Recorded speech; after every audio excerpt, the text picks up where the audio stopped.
woman wearing white, and I saw that she had like something wrong with her leg or a limp or a deformity. And so, lo and behold, here comes a woman with on a crutch, kind of limping, wearing white. Where did you go? So we went to the mall, and we sat in front of kind of like that cupcake place.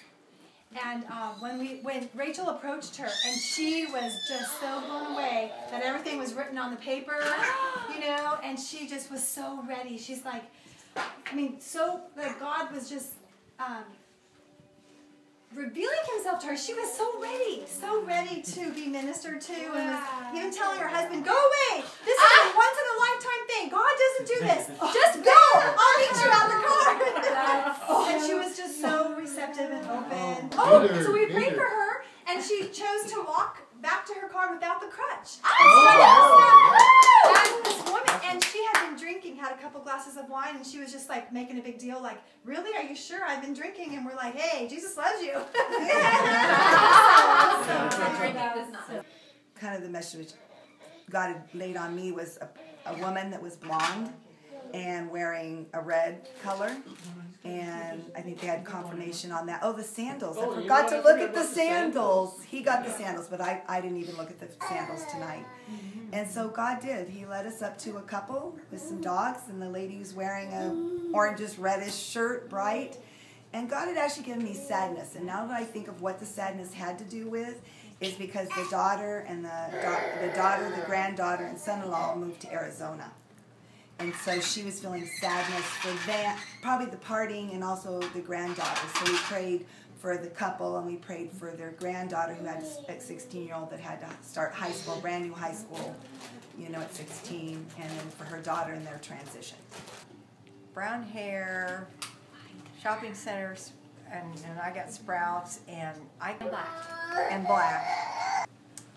Diane got something about a woman in a corridor sitting at a table with pink on. So first we went to Sprouts, and we found, the person we found there was a man with brown hair, and his car wouldn't start, and Black's towing was towing him. Oh my So Mandy asked him if he'd like prayer, and he said yes, and so she prayed for him. We went outside to look again if we could find the woman in pink, and so we were out there, and Diane happened to notice this black lady, and she was all humped over and looked really sad, and she had a pink top on. So we got to Costco, we looked around the whole area, and we go into Costco, and I was like, oh, the lady in the corridor wearing the pink, where is she? Go into Costco, we come out, and she's sitting right there. It's God's timing too. You know, and just being sensitive to his timing. Okay, well, we're not going to leave because we didn't find her. But we're going to go through Costco, pray for the guy in the wheelchair, and then come out, and there she was sitting there like this. So we went over to her and asked her if we could pray for her. And she told us that she had a sister in New York who had bone disease. And so we asked her if we could pray for her. So we prayed for her sister, and then we prayed for her and prayed God's peace over her. And she was just, tears were running down her face, and we just encouraged her and hugged her. She hugged us before we left, and we just blessed her, and that's why we were out so long, because we didn't want to come back without the pink shirt lady in the corridor next to the table. I saw turban, like Indian, Hindu, a gentleman and a lady with covers, you know, right when we park our car at Harveston, walking into the park, like right when we were walking into the park, we saw this couple, a guy with the turban. Oh, yeah. Hi! We're like, okay, hi! How are you doing?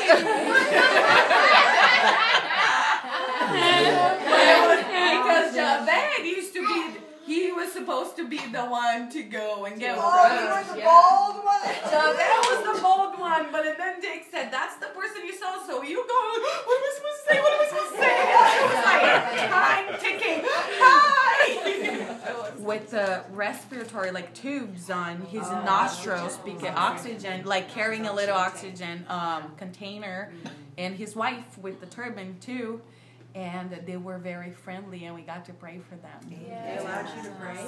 So we kept walking, and we saw another couple with turbans, just the lady with the turban, and they were from Morocco. And we didn't actually get to pray for them, but we had a good chat, and they were really friendly. And we exchanged phone numbers. Oh my gosh. So that was that. We were still Ryan Brothers Coffee Shop. She got the sadness one. We went to Ryan Brothers, and when we got there, and we saw a girl, young adult age, and the two of us went up, and Christina just started making conversation with her, and she was really open to talking to us, and she was just sitting there working on something, and we ended up getting to pray for her for peace, and she said that there was a lot going on in her life. She was just kind of overwhelmed. And so we got to pray for her, and we each blessed her, and that was super awesome. And, Kathy picked up something on a guy being sad, and he was sitting on a bench and wearing a dark shirt, and so we approached him, and we asked if we could pray for him, and he said that he was so sweet. How did he say it? He said, first time he was like, I'm good, I'm yeah, okay he right said now. no at first, and then we just made more conversation, and then I was like, are you sure you don't need prayer for anything? And he's like, we could pray for my mom. So we did. So what is and so then we prayed for his mom. She had a tumor, but now it's gone in Jesus' name. That's right. And we gave him a healing rooms card so that he could call us with the praise report.